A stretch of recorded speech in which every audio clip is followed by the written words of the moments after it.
Still no sign of the Sugre report, and the Prime Minister says he won't resign. At Prime Minister's questions, Boris Johnson faced more calls for him to quit, but he did admit that he was bound by the ministerial code. Ministers who knowingly mislead Parliament will be expected to offer their resignation. Does the Prime Minister believe that applies to him? Mr. Speaker, of course, but let me tell... And more questions tonight, whether the PM misled us over the evacuation of animals from Afghanistan. Also ahead, the police watchdog investigates the murder of a woman by her ex-husband who was under a restraining order. Plus, oh dear. Controversy over a classic, why Disney says it'll take a different approach to its remake of Snow White. And you're a bit of a local celebrity. I am. I'm the village hero. Proving that age is nothing but a number, the 100-year-old still cycling 100 miles a week.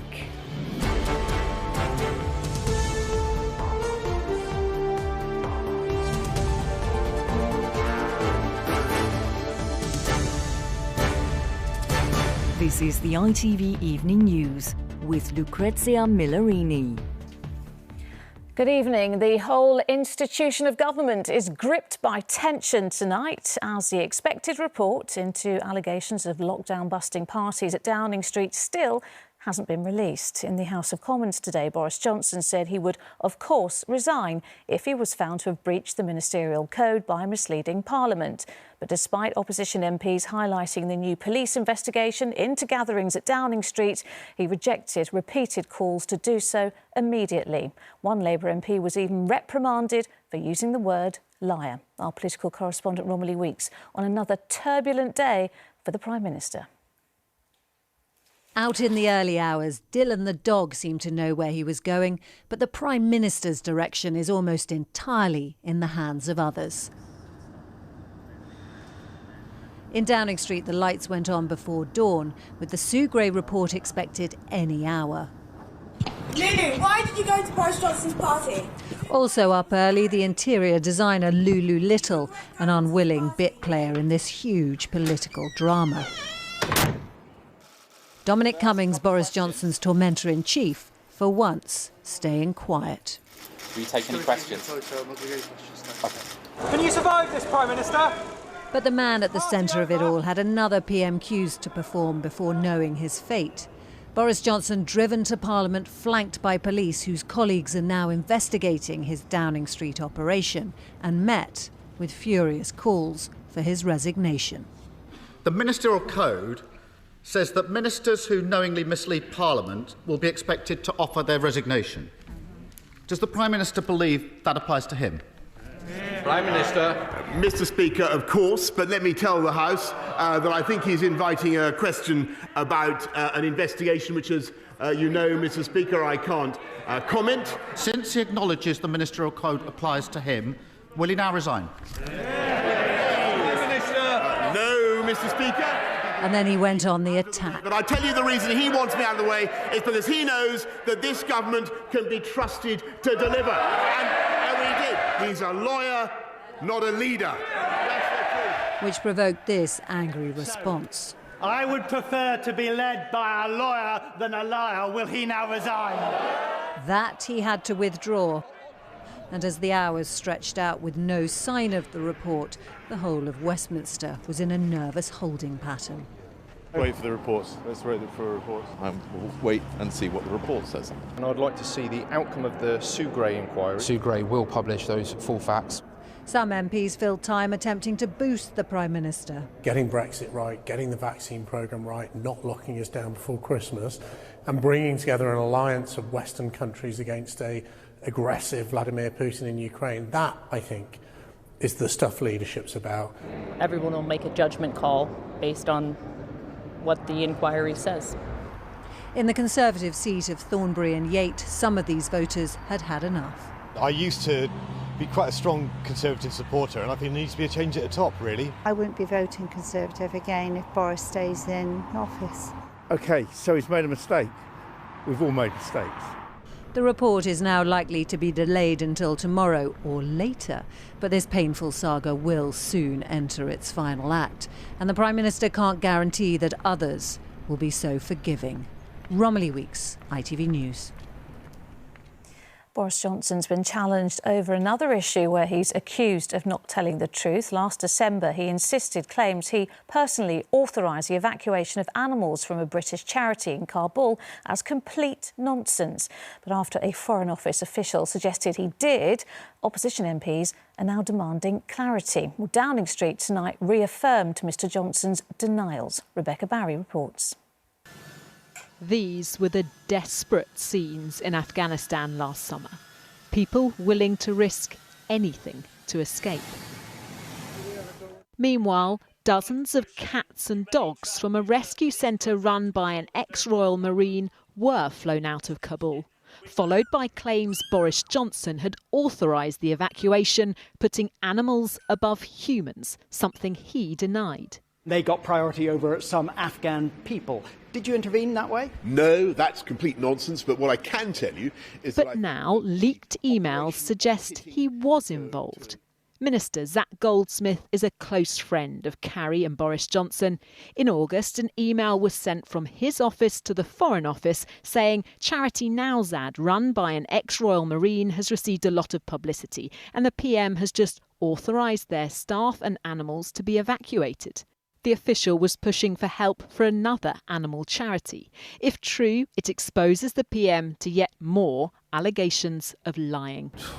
Once again, it shows the Prime Minister's first instinct when he's challenged is to lie and then to cover up. Our children's life is no safe. By torchlight in Kabul, I spoke to British passport holder Sadiq, who tried to escape with his pregnant wife and 2 children.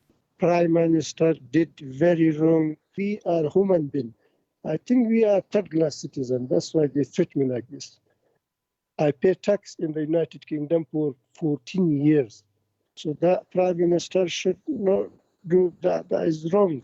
Absolutely wrong. Westminster politics might feel distant to those that surrounded Kabul airport. But Labour say the Prime Minister's once again been caught out lying, while Number 10 insist he had no role in authorising individual evacuations. Either way, it leaves him fighting on yet another front. Rebecca Barry, ITV News. Our political editor, Robert Peston, is preparing for his programme. Robert, the problems piling up for the Prime Minister. Exactly when will Sue Gray's report be out? So the Prime Minister has said that judge him on the basis of this report. He's pleaded with his MPs not to throw him out or to decide whether to throw him out until they've had a chance to read it. But it's this really important report that's always been promised but never seems to turn up. I mean, you know, for a while it looked as though it was going to be published last week, and then yesterday for a period we were all on tenterhooks expecting it, and then we thought it was going to come today. But although the report has been written and finished by the senior civil servant Sue Gray, who's conducted this investigation into those seemingly rule-breaking parties in Downing Street, it has to go through a process of being vetted by the government's lawyers, by the government's HR department, or Whitehall's HR department, and indeed by the police, to make sure that what is eventually published doesn't prejudice criminal investigations being carried out into these parties by the Met Police, disciplinary action against civil servants that may well follow as a result of the publication of this report. Now, to be clear, I've talked to those close to the inquiry tonight. As I say, this process of vetting it is still going on. They honestly don't know when they're going to be in a position to hand it over to the Prime Minister.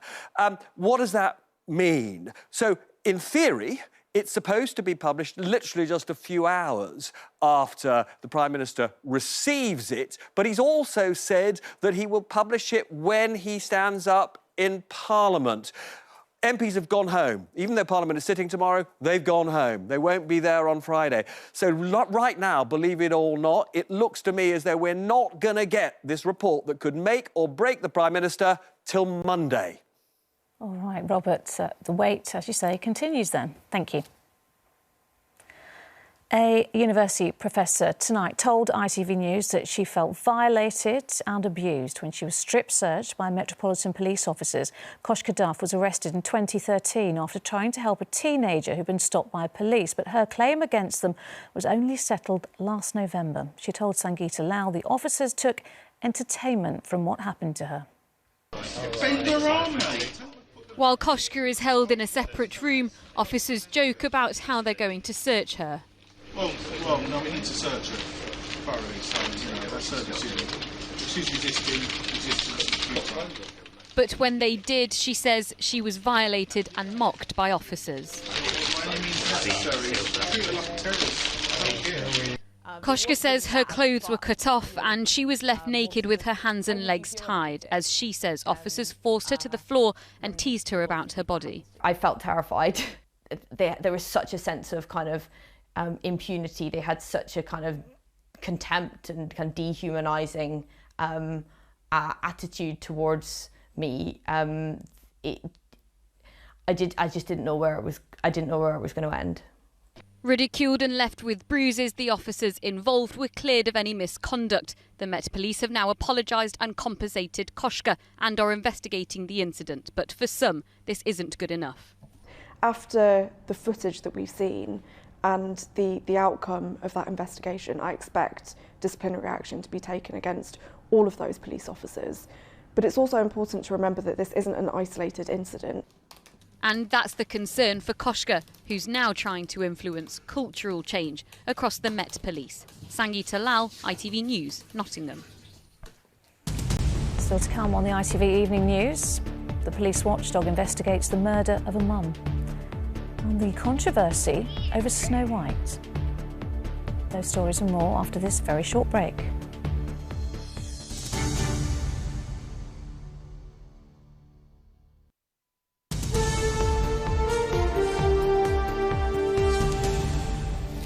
Welcome back. ITV News can exclusively reveal tonight that the energy regulator has been flooded with tens of thousands of comments from the public about the looming hikes in energy bills. The official watchdog, Ofgem, is currently reviewing the energy price cap, which is expected to lead to much larger bills from April. Our consumer editor, Chris Choi, now on people's growing fuel fears. For this single mum in Huddersfield, energy has already gone up to £161 a month. She fears it could rise another £80, so the heating is off as much as possible. Woolly jumpers on indoors and early nights to save on heat.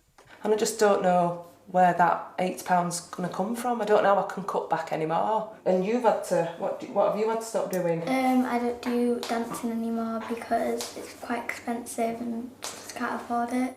The energy price cap is expected to rise in April, adding around £600 to a typical annual bill. Of almost 40,000 public submissions to Ofgem, the energy regulator, 34,000 opposed proposals to change the price cap more frequently, and 17,000 told officials the pandemic has already made bills far less affordable. The sheer quantity of views now being sent to energy officials highlights the scale of public concern, and it shows just how closely the public are watching energy policy at the moment. This energy boss says it's a remarkable display of public concern. I completely get that public are concerned about it. It is highly unusual for so many people to have put input into a Ofgem consultation. This is all about passing on the wholesale cost of energy to consumers. Steep wholesale price curves show costs rising, meaning dismal predictions for our bills. Approximately £1,900 per year for a typical domestic customer, so that's approximately a 50% increase on the current level of the winter cap, which was itself a record at the time when it was announced. That one there is a 1/5. This anxiety for customers raises complex policy questions for government and the energy regulator. But for millions of households, the question is simple. How does anyone expect us to pay? Chris Choi, ITV News. The police watchdog is tonight looking into the savage attack in a London street in which a mother of two was stabbed to death by her ex-husband. It's been confirmed Leon McCaskey, who was killed when a car driver tried to stop the attack, was subject to a restraining order when he murdered Yasmin Shikefi. Well, Louise Scott is in Maid of Vale in West London tonight. Louise, really shocking this. Yes, family and friends have been gathering here all evening, lighting candles, releasing balloons and saying prayers. This is the scene of Monday morning's fatal stabbing. We know that 43-year-old Yasmin Shikefi had been in a previous relationship with her attacker, 41-year-old Leon McCaskey. The police confirmed there had been a restraining order in place against McCaskey. They are now reviewing that and referring themselves to the police watchdog. Now, McCaskey died at the scene after being hit by a car, and the driver of that, a 26-year-old man, has been arrested on suspicion of murder. He's been released on bail, but people living in this area are calling him a hero. Thousands have signed the petition calling for offences to be dropped. Now, family and friends I've spoken here today, they say Yasmin was unique and always had a smile on her face, but they're asking questions as to how this was able to happen. All right, Louise in West London, thank you. The head of football's world governing body is embroiled in a row tonight over his support for holding the World Cup every 2 years instead of 4. His remarks that football needed to give hope to Africans so they don't need to cross the Mediterranean have caused outrage. Geraint Vincent has more. Europe unites, actually, as a matter of fact. The president of FIFA is trying to persuade the world to stage a World Cup every 2 years. Today he was talking to the Council of Europe, a continent, he said, which is lucky enough to see the best footballers on the planet every week, playing as they do for European clubs. But what, he asked, about the rest of the world? We need to include them. We need to find ways to include the entire world, to give hope to Africans so that they don't need to cross the Mediterranean in order to find maybe a better life, but more probably death in the sea. Stop your vessel. More than 1,300 people died trying to cross the Mediterranean from the North African coast last year. The suggestion that football might play a role in preventing this perpetual tragedy has been met with a perhaps predictable response from refugee charities. Nobody is coming because there isn't enough football happening at home. People are leaving because the push factors are enormous. We're talking about conflict, persecution, war. And it's very crass to use the plight of those people as a marketing tool for a football tournament. Mr. Infantino has this evening claimed that his remarks were misinterpreted. His message was, he said, to help improve people's situation around the world. The Council of Europe, meanwhile, has rejected his World Cup proposal. Geraint Vincent, ITV News. Sainsbury's has said it wants customers to continue to wear masks even as rules on face coverings are relaxed in England. The supermarket chain said it was keeping the measure because safety remains its highest priority. John Lewis has also confirmed it will be asking shoppers to wear masks. The legal requirement to wear a face covering in a shop expires tomorrow. In Northern Ireland, nightclubs will reopen this evening for the first time since Boxing Day. COVID passes will no longer be needed to enter pubs, restaurants and cinemas. Ministers will look at a further relaxation of rules next month. And a Royal Navy ship delivering aid from the UK has arrived in the tsunami-hit South Pacific nation of Tonga.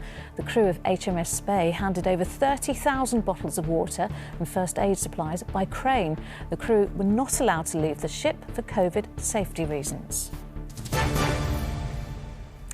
The entertainment giant Disney has come under fire for its plan to remake the classic film Snow White with live actors. Critics have called it backwards, claiming it would perpetuate damaging stereotypes. Disney says it's been consulting people with dwarfism. Rishi Davda reports. It's a children's favourite, forever etched into many memories. But Disney's decision to remake Snow White and the Seven Dwarfs has drawn criticism from Game of Thrones star Peter Dinklage, who thinks the characterisation of dwarfs as grumpy, dopey and sleepy is clumsy and demeaning. They're very proud to cast a Latino actress as Snow White. Yeah. But you're still telling the story of Snow White, yeah. Seven Dwarfs. Sure. So, look, take a step back and look at what you're doing there. That makes no sense to me. First on screen 85 years ago, the story has stood the test of time.